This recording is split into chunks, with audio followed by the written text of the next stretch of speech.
ಪಾದಪೂಜೆ ABVP 25 ವರ್ಷಗಳ ನಂತರ ತಮ್ಮ ನೆಚ್ಚಿನ ಗುರುಗಳಿಗೆ ಪಾದಪೂಜೆ ಹಾಗೂ ಗುರುವಂದನೆ ಸಲ್ಲಿಸಿದ ಹಳೆ ವಿದ್ಯಾರ್ಥಿಗಳು.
ಕನ್ನಡ ಶಿಕ್ಷಕಿಯಾಗಿ ವರ್ಕ್ ಮಾಡ್ತಾ ಇದ್ದೀನಿ.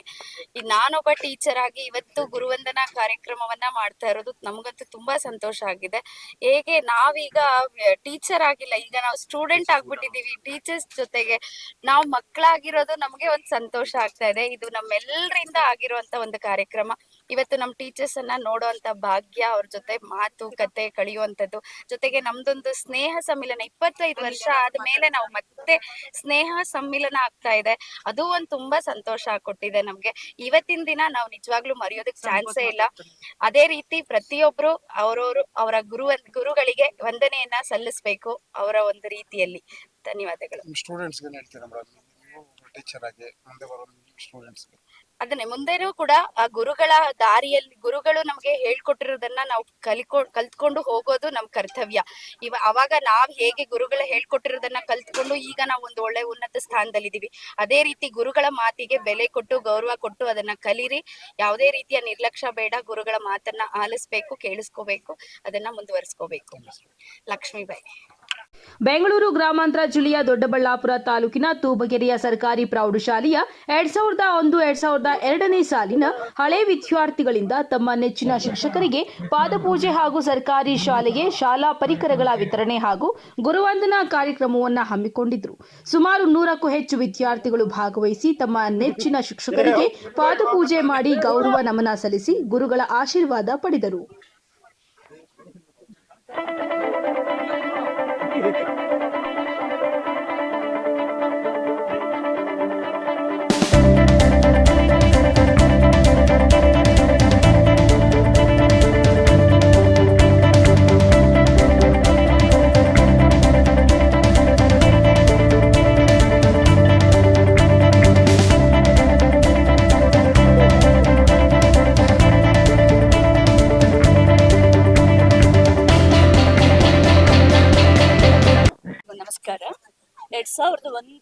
5ನೇ ಸಾಲಿನ ವಿದ್ಯಾರ್ಥಿಗಳು. ಸುಮಾರು 136 ವಿದ್ಯಾರ್ಥಿಗಳು ಆ ವರ್ಷದಲ್ಲಿ ಕಲಿತಾ ಇದ್ರು. ಇದು ಒಂದು ಅಪೂರ್ವವಾಗಿರ್ತಕ್ಕಂಥ ಕ್ಷಣ. ಕಾರಣ ಇಷ್ಟೇ, ಸುಮಾರು 25 ವರ್ಷಗಳ ನಂತರ ಈ ಒಂದು ಗುರುವಂದನಾ ಕಾರ್ಯಕ್ರಮದ ನಿಮಿತ್ತ ನಮ್ಮ ಎಲ್ಲ ಶಿಕ್ಷಕರನ್ನ ಕರೆಸಿ ಈ ಒಂದು ಕಾರ್ಯಕ್ರಮವನ್ನ ಸುಂದರವಾಗಿ ಆಯೋಜನೆ ಮಾಡಿ ನಮ್ಮೆಲ್ಲರನ್ನೂ ಕೂಡ 25 ವರ್ಷಕ್ಕೆ ಹಿಂದಕ್ಕೆ ಕರ್ಕೊಂಡೋದಂತಹ ಈ ಒಂದು ವಿದ್ಯಾರ್ಥಿ ಮಿತ್ರರಿಗೆ ತುಂಬು ಹೃದಯದ ಧನ್ಯವಾದಗಳನ್ನ ಹೇಳ್ತೇನೆ. ಇದು ಒಂದು ನನ್ನ ಜೀವನದ ಅವಿಸ್ಮರಣೀಯವಾಗಿರ್ತಕ್ಕಂಥ ದಿನ ಅಂದ್ರೆ ತಪ್ಪಾಗ್ಲಾರ್ದು. ಕಾರಣ ಇಷ್ಟೇ, ಈ ಒಂದು ಗುರುವಂದನಾ ಕಾರ್ಯಕ್ರಮದ ಮೂಲಕ ನಮ್ಮನ್ನ ಸನ್ಮಾನಿಸಿದ್ದಷ್ಟೇ ಅಲ್ಲದೆ ನಮ್ಮ ವಿದ್ಯಾರ್ಥಿಗಳು ಇನ್ನೂ ಕೂಡ ಈಗ್ಲೂ ನೈತಿಕ ಮೌಲ್ಯಗಳನ್ನ ಉಳಿಸ್ಕೊಂಡು ತಮ್ಮದೇ ಆಗಿರ್ತಕ್ಕಂತಹ ಒಂದು ಸಾಂಸ್ಕೃತಿಕ ಅರಿವನ್ನು ಹೊಂದಿ ಈ ಒಂದು ಕಾರ್ಯಕ್ರಮವನ್ನು ಉತ್ತಮವಾಗಿ ಆಯೋಜನೆ ಮಾಡಿ ಈ ಒಂದು ಸುಂದರವಾಗಿರ್ತಕ್ಕಂಥ ಸ್ಥಳದಲ್ಲಿ ಸುಮಾರು 5-6 ಗಂಟೆಗಳ ಕಾಲ ಸತತವಾಗಿರ್ತಕ್ಕಂಥ ಕಾರ್ಯಕ್ರಮವನ್ನ ಆಯೋಜನೆ ಮಾಡಿ ನಮ್ಮೆಲ್ಲರನ್ನೂ ಕೂಡ ಹೃದಯವನ್ನ ಗೆದ್ದಿದ್ದಾರೆ ಅಂತ ಹೇಳಿದ್ರೆ ತಪ್ಪಾಗ್ಲಾರ್ದು. ಈ ಒಂದು ಸುಂದರ ಕ್ಷಣಕ್ಕಾಗಿ ನಿಮ್ಮೆಲ್ಲರಿಗನ್ನ ವಂದಿಸಿ ನನ್ನ ಈ ಒಂದು ದಿನವನ್ನ ಅವಿಸ್ಮರಣೀಯವಾಗಿ ಮಾಡಿದ್ದಕ್ಕೆ ಹಾಗೂ ಮಹಿಳಾ ದಿನಾಚರಣೆಯಂದೇ ಈ ಒಂದು ಕಾರ್ಯಕ್ರಮವನ್ನ ಆಯೋಜನೆ ಮಾಡಿದ್ದು ನಮ್ಮೆಲ್ಲಾ ಮಹಿಳೆಯರಿಗೂ ಕೂಡ ಒಂದು ಮರೆಯಲಾರದ ದಿನ ಆಗುತ್ತೆ. ಈ ಒಂದು ಸುಂದರ ಕ್ಷಣಕ್ಕಾಗಿ ಅವಕಾಶ ಮಾಡಿಕೊಟ್ಟಂತ ಎಲ್ಲ ನನ್ನ ವಿದ್ಯಾರ್ಥಿ ಮಿತ್ರರಿಗೂ ವಂದಿಸುತ್ತೇನೆ. ನೀವು ಶಾಲೆಯಲ್ಲಿ ಕಳೆದಂತಹ ಸಿಹಿ ಘಟನೆ ಅದ್ರ ಬಗ್ಗೆ? ಅಯ್ಯೋ, ಅದು ತುಂಬಾನೇ ಇದೆ. ಸೊ 1-2 ಅಂತ ಹೇಳಂಗಿಲ್ಲ. ನಮ್ಮ ಮಕ್ಕಳು ಮೊನ್ನೆ ನನಗೆ ಹೇಳ್ತಾ ಇದ್ರು, ಮೇಡಮ್ ನೀವ್ ಇನ್ನೇನು ಬೈತಾ ಇರ್ಲಿಲ್ಲ, ಬರ್ತಾ ಬರ್ತಾ ರಾಯರ್ ಕುದುರೆ ಕತ್ತೆ ಆಗ್ತಾ ಇದೆ ಅಂತ ಒಂದು ಮಾತು ಯಾವಾಗ್ಲೂ ಹೇಳೋರು. ಆಮೇಲೆ ನಾನು ಯಾವುದೇ ಮಕ್ಕಳಿಗೆ ಅದು ಮೊದಲನೇ ಅಪಾಯಿಂಟ್ಮೆಂಟ್. ನಮ್ಮ ಮಕ್ಕಳು ಬರೆಯೋದನ್ನ ಅಷ್ಟು ಮಕ್ಕಳನ್ನ ನೋಡಿದ್ರು ಟೆಸ್ಟ್ ಮಾಡಿದ್ರೆ ನನಗೆ ಇನ್ನೊಂದು ಟೆಸ್ಟ್ ಬರೋವರೆಗೂ ವ್ಯಾಲ್ಯೂಯೇಷನ್ ಇರೋದು. 960 ಮಕ್ಕಳಿದ್ರು. ಸೊ ಒಂದು ಟೆಸ್ಟ್ ಆದ್ರೂ ತಿಂಗಳ ಮಂತ್ಲಿ ಪರೀಕ್ಷೆ ಅಂತ ಮಾಡ್ತಾ ಇದ್ವಿ.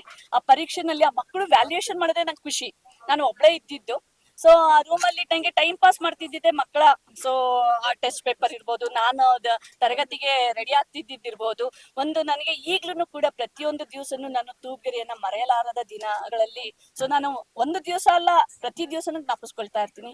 ಅಂತಹ ಒಂದು ಸುಂದರವಾಗಿರ್ತಕ್ಕಂಥ ಶಾಲೆ, ವಿದ್ಯಾರ್ಥಿಗಳು ಹೆಚ್ಚಿದ್ರು ಕೂಡ ನನಗೆ ಅನೇಕ ಅಂಶಗಳನ್ನ ಕಲಿಸ್ಕೊಟ್ಟಂತಹ ಒಂದು ಶಾಲೆ.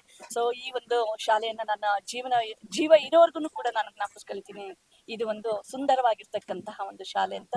ಈ ಒಂದು ವಿದ್ಯಾರ್ಥಿಗಳು ಕೂಡ ಇಂತಹ ವಿದ್ಯಾರ್ಥಿಗಳನ್ನ ಪಡೆದಿರೋದೇ ನನ್ನ ಸುಕೃತ ಸೌಭಾಗ್ಯ ಅಂತ ಅನ್ಕೊಳ್ತೀನಿ. ನೀವೊಬ್ಬರು ವಿಜ್ಞಾನ ಶಿಕ್ಷಕಿಯಾಗಿ ವಿಜ್ಞಾನದ ಬಗ್ಗೆ ಮುಂದಿನ ಪೀಳಿಗೆ ಪರಿಸರದೆಡೆಗೆ ಯಾವ ರೀತಿ ಹೊಂದಿಕೊಂಡು ಹೋಗ್ಬೇಕು ಅಂತ ನಾನು ಈವನ್ ಟುಡೇ ಪ್ರತಿ ದಿವಸನೂ ಕೂಡ ನಾನು ಇತ್ತೀಚಿನ ದಿನಗಳಲ್ಲಿ ಎಲ್ಲೆಲ್ಲಿ ನೋಡಿದ್ರು ಪ್ಲಾಸ್ಟಿಕ್ ಅಂತಕ್ಕಂಥ ಮಹಾಮಾರಿ ಹೆಚ್ಚಾಗಿದೆ. ನಮ್ಮ ಶಾಲೆಯಲ್ಲಿ ಪ್ಲಾಸ್ಟಿಕ್ ಮುಕ್ತ ವಾತಾವರಣ, ಅವರ ಊರಿನಲ್ಲೂ ಕೂಡ ಅವರ ಮನೆಯಲ್ಲೂ ಕೂಡ ಪ್ಲಾಸ್ಟಿಕ್ ಮುಕ್ತ ಪರಿಸರವನ್ನಾಗಿ ಮಾಡಿ ಪ್ಲಾಸ್ಟಿಕ್ ಬಂಧನ ಪರಿಸರ ಸ್ಪಂದನ ಅಂತ ಕಾರ್ಯಕ್ರಮವನ್ನ ಈಗ ಆಯೋಜನೆ ಮಾಡಿಕೊಂಡು ನನ್ನ ಶಾಲೆಯಲ್ಲಿ ಸುಮಾರು 3 ವರ್ಷಗಳಿಂದ ಅವಿರತವಾಗಿ ನಾನು ನಡೆಸ್ಕೊಂಡು ಬಂದಿದ್ದೀನಿ. ನಮ್ಮ ಶಾಲಾ ವಾತಾವರಣದಲ್ಲಿ ಸುಮಾರು 300 ಗಿಡಗಳನ್ನ ನಡೆಸಿದ್ದೀನಿ. ಸೊ ನಾನಿದ್ದಂತ ಈಗ ಇರ್ತಕ್ಕಂಥ ಪ್ರಸ್ತುತ ಶಾಲೆಯಲ್ಲಿ ಒಂದೇ ಒಂದು ಗಿಡ ಮರಗಳು ಇರಲಿಲ್ಲ. ಈಗ 300 ಗಿಡಗಳನ್ನ ಹಾಕ್ಸಿದ್ದೀನಿ. ಅದಕ್ಕೆ ಸಂಪೂರ್ಣವಾಗಿರ್ತಕ್ಕಂಥ ವ್ಯವಸ್ಥಿತ ಕಟ್ಟಡವನ್ನ ಮತ್ತೆ ಕಾಂಪೌಂಡ್ ಅನ್ನ ವ್ಯವಸ್ಥೆ ಮಾಡಿ ಪ್ರತಿ ದಿವಸ ಯಾವುದೇ ಒಂದು ಗಿಡ ಒಣಗೋಗಿದ್ರು ಅದಕ್ಕೆ ನಾನು ಅದನ್ನ ಬದಲಿ ವ್ಯವಸ್ಥೆಯನ್ನು ನಾನು ಮಾಡ್ತಾ ಇದ್ದೀನಿ. ಪರಿಸರದ ಕಡೆಗೆ ನನಗೆ ಹೆಚ್ಚು ಕಾಳಜಿ, ಪರಿಸರ ಮತ್ತು ಪ್ಲಾಸ್ಟಿಕ್ಕಿನ ಬಗ್ಗೆ ಅರಿವನ್ನ ಮೂಡಿಸ್ತಾ ಇದ್ದೀನಿ.